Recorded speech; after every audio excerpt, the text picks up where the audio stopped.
오늘 말씀을 보면 갈릴리에서 이제 우리 예수님께서 복음을 많이 전하셨죠. 그래서 그동안 많은 무리들이 따르게 되었습니다. 그 중에서도 이제 오늘 본문을 보게 되면 12명을 선택해서 제자로 삼고 사도라 칭하는 그런 말씀 본문입니다. 이제 12명의 명단이 14절부터 16절까지 쭉 나와 있습니다. 우리가 잘 아는 제자들 12명이지요. 근데 그 제자들의 명단을 보게 되면 이런 사람들이 과연 예수님의 제자로 뽑힐 만한 그런 자격이 있었을까라는 의문을 들게 합니다. 특히 이들 중에는 종교 지도자들이 한 사람도 없었습니다. 바리새인이나 서기관이나 또 대제사장 출신은 없었다는 것이죠. 성경에 대해서 굉장히 밝히 알고 또 전통에 대해서 잘 알았던 그런 사람들은 없었다라는 것입니다. 물론 제자들은 유대인으로 어려서부터 모세오경을 가까이 하면서 자랐겠지요. 하지만 그 당시의 문화와 학문을 배우지는 않았습니다. 자, 그래서 제자들은 항상 예수님의 가르침을 바로 이해하지 못할 때가 참 많은 모습을 보게 됩니다. 때문에 예수님으로부터 종종 책망을 받기도 했습니다. 내가 얼마나 너희에게 참으리요라는 꾸지람을 듣기도 하였었습니다.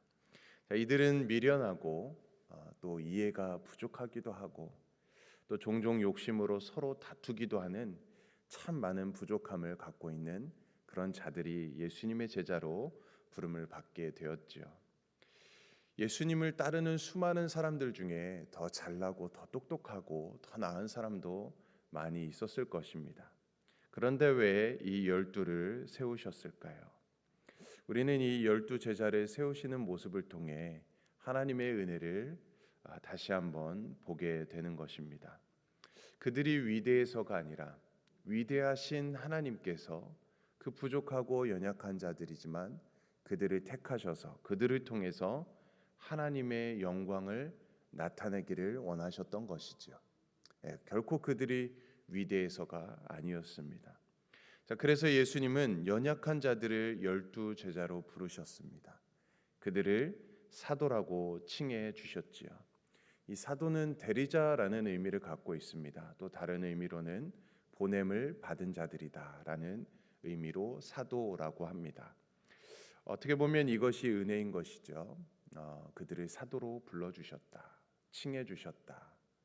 어떻게 보면 우리도 마찬가지일 것입니다. 우리는 다 하나님의 부르심을 받아서 하나님의 구원을 받고 하나님의 백성이 되었습니다.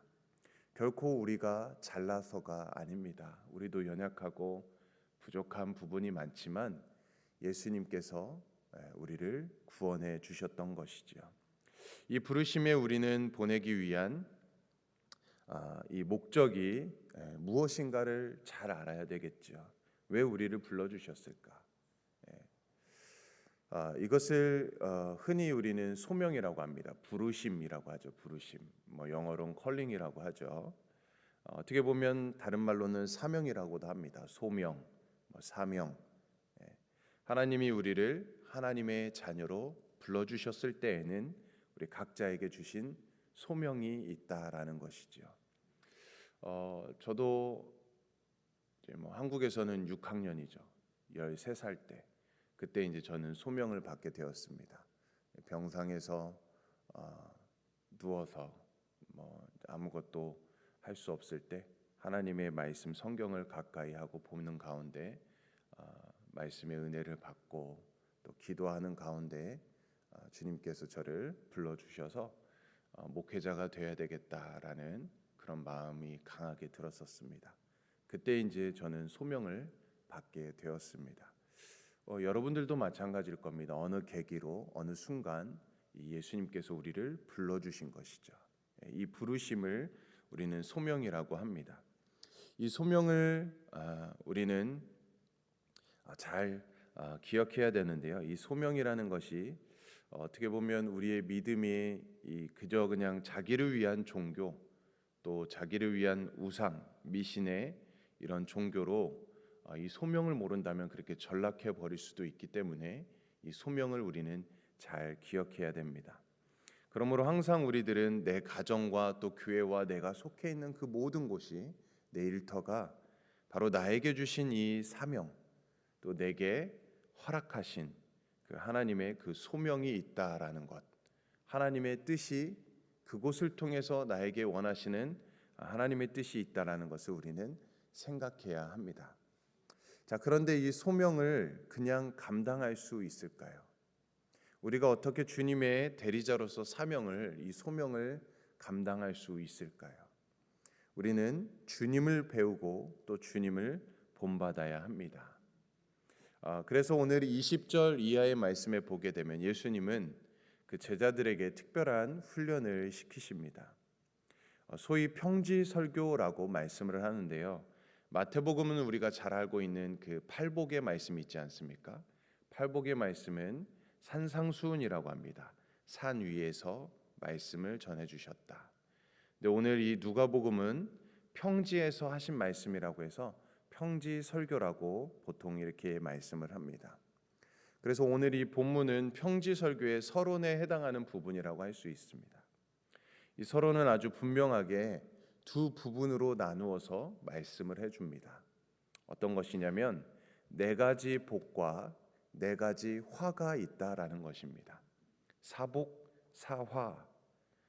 그래서 마태복음에는 팔복이 선포되는데 오늘 이 누가복음에는 사복, 사화가 선포되는 것을 볼 수가 있습니다. 근데 이 팔복도 마찬가지지만 오늘 이 본문의 이 사복, 사화도 한마디로 이렇게 말할 수 있을 것 같습니다. 하나님 나라의 반전, 그러니까 반전이 있다라는 것이죠. 좀 더 자세히 이야기하면 세상에서 화라고 이야기하는데 하나님 나라에는 복이 있다라는 것입니다.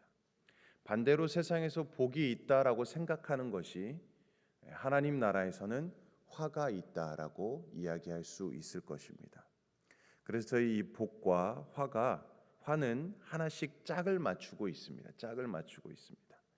자, 그래서 우리가 오늘 본문을 다시 한번 좀 자세히 보면 첫째로 20절 말씀에 보게 되면 가난한 자라고 이야기합니다. 가난한 자. 그런데 이 가난한 자가 24절에 보면 부요한 자다라고 반전이 있습니다. 반전이 있죠. 가난한 자가 복이 있다라는 것이 하나님 나라가 그들의 것이기 때문이라는 것입니다. 예수님은 가난을 찬양하면서 사람들에게 가난해져라라고 말씀하지는 않았습니다. 그렇게 명령하신 건 아닌데 가난 그 자체가 복이 있다라는 것입니다. 왜 가난이 복이 있을까요? 가난한 자는 하나님을 의지할 수밖에 없기 때문입니다. 하나님만 의지하기 때문에 그것이 복이다라는 것입니다. 반면에 부유한 자는 어떻습니까? 하나님을 의지하기가 쉽지 않습니다.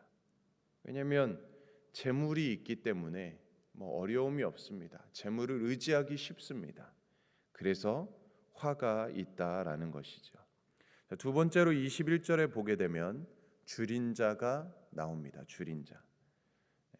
근데 25절에 보면 배부른 자가 될 것이다라고 반전이 또 있죠. 줄인 자가 어떻게 배부른 자가 될까? 이것은 가난한 자와 부유한 자의 상태를 표현하고 있는 것인데요. 줄인 자는 갈급합니다. 갈급함이 있죠. 줄이기 때문에 배고픕니다. 그래서 하나님께 더 간절히 구하는 것이죠. 하나님을 더 간절히 찾는 것입니다. 그런데 배부른 자는 또 어떻습니까? 내가 배부르니까 아쉬울 게 없는 것입니다. 그렇기 때문에 화가 있다라는 것입니다. 그래서 하나님 나라에서 이 놀라운 반전이 있을 것이라는 말씀을 하는 것이죠. 자, 또 세 번째로 21절에 보면 우는 자가 나옵니다. 근데 25절에 그 우는 자가 웃는 자가 될 것이다라는 반전이 있습니다. 예수님은 제자들에게 자신이 가는 길이 지금 세상에서는 명성과 인기와 부를 얻는 길이 아님을 말씀하셨습니다. 좁은 문이고 좁은 길입니다.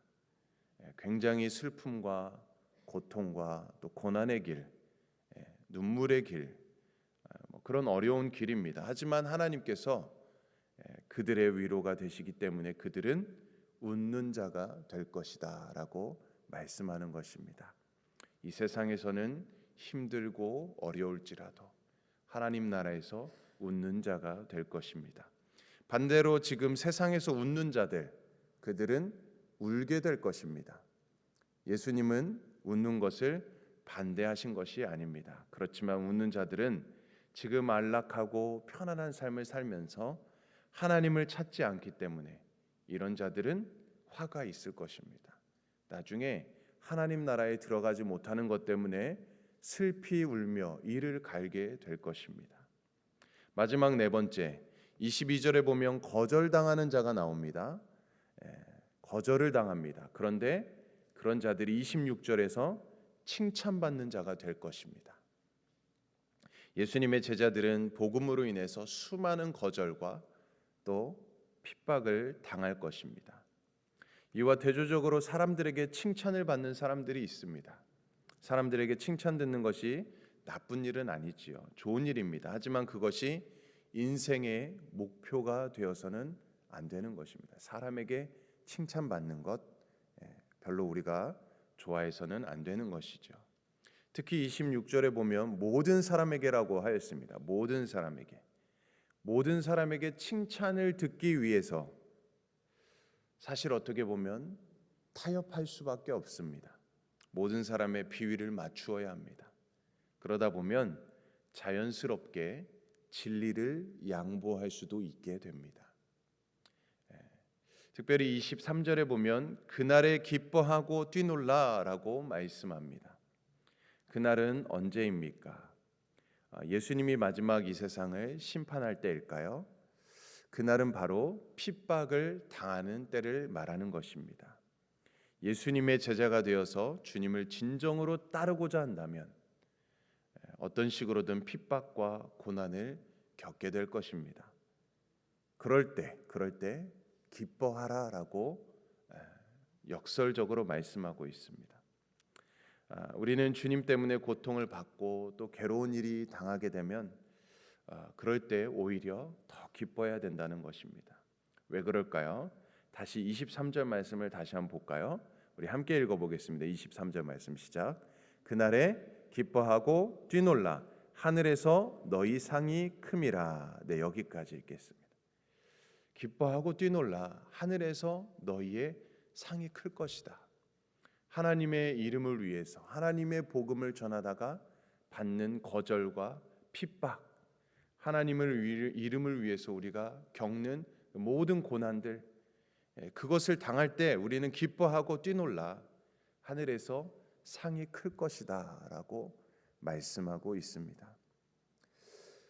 이것이 바로 하나님께서 우리를 향한 하나님의 약속입니다. 약속. 하나님께서 주를 위해서 헌신하는 자들, 고난당하는 자들 반드시 기억해 주시고 상을 베풀어 주실 것입니다. 자, 그래서 로마서 8장 18절에서는 이렇게 말씀합니다. 현재 고난은 장차 우리에게 나타날 영광과 비교할 수 없도다.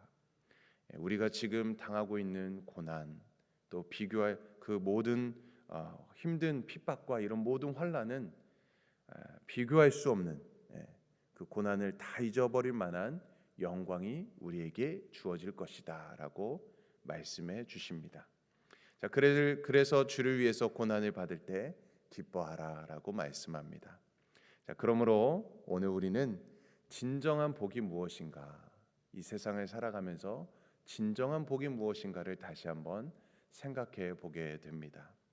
이 세상의 잠깐의 복을 누리기 위해서 우리가 이 세상과 타협하지 마시고 때로는 고난과 역경이 우리에게 따른다 할지라도 하나님의 그 좁은 문 좁은 길을 걸어가는 우리들의 삶이 될 수 있길 바랍니다.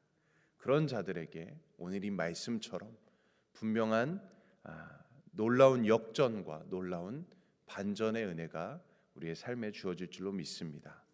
그러므로 오늘 우리 모두가 주님 앞에 부르심을 받은 자로서 하나님의 소명을 받은 자로서 주님께서 우리 각자에게 주신 그 사명이 있음을 다시 한번 기억하시면서 이 사명을 더욱더 우리가 잘 감당하시며 주님을 더 잘 섬기고 주님을 더 닮아가시고 또 천국의 확실한 소망을 품으시면서 살아가시길 바랍니다.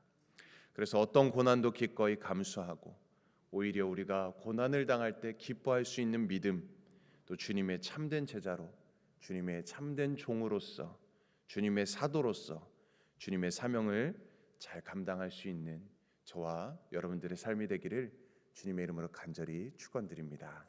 아멘. 우리 함께 기도하겠습니다. 하나님 아버지, 주님께서 사도로 보낼 사람들을 제자 중에서 12를 선택하셨습니다.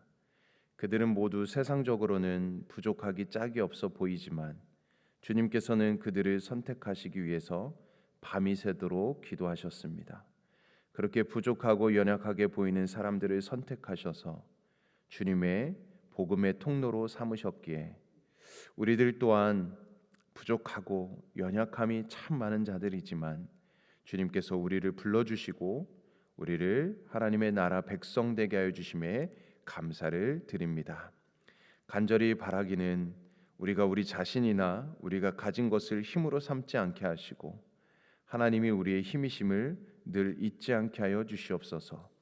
또한 우리가 우리 자신을 바라볼 때 한없이 절망스러울 때도 있겠지만 우리를 영원히 배부르게 하시고 영원히 웃게 하시는 그 하나님을 소망하며 살아가게 하여 주시옵소서. 우리가 진리를 따라 살며 하나님 말씀에 순종하며 살아갈 때 비록 사람들의 박수 소리가 들리지 않을지라도 하나님을 목적 삼고 하나님의 나라를 소망하며 살아가게 하여 주시옵소서. 오늘 하루도 우리의 삶의 자리에서 주님의 종으로 또 부활의 증인으로 살아가는 우리 모든 삶이 될 수 있도록 인도하여 주시옵소서. 감사드리며 모든 말씀 예수님의 이름으로 간절히 기도드리옵나이다. 아멘. 오늘은 우리 멕시코 라준영 방주일 선교사님, 아르헨티나 김우진, 박경희, 강기한, 이희옥 선교사님을 위해서 우리 함께 기도해 주시기 원합니다. 또 우리 놀이터 공사가 진행 중에 있는데 안전하게 잘 마무리될 수 있도록 기도해 주시고 또 이제 토요일과 주일 우리 VBS 여름 성경학교가 또 천국 잔치가 열리게 됩니다. 이 시간을 통해서 우리 다음 세대들 또 주님을 만나는 귀한 시간, 또 하나님의 은혜를 누리는 시간 될 수 있도록 은혜 주시도록 함께 기도해 주시고 또 그 시간을 통하여서 정말 천국 잔치가 되도록 기도해 주시고 또 이를 위해서 수고해 주시는 우리 전도사님 또 모든 선생님들에게도 또 힘과 능력 주시도록 함께 기도해 주시기 원합니다. 또 7월에 있을 여름 단기 선교 썸머 스쿨을 위해서도 기도해 주시고 또 우리 개인과 가정을 위해서 또 이 나라와 또 우리 한국 땅을 위해 또 민족을 위해서 우리 이 시간 주님의 이름 한 번 외치며 간절히 기도하겠습니다. 주여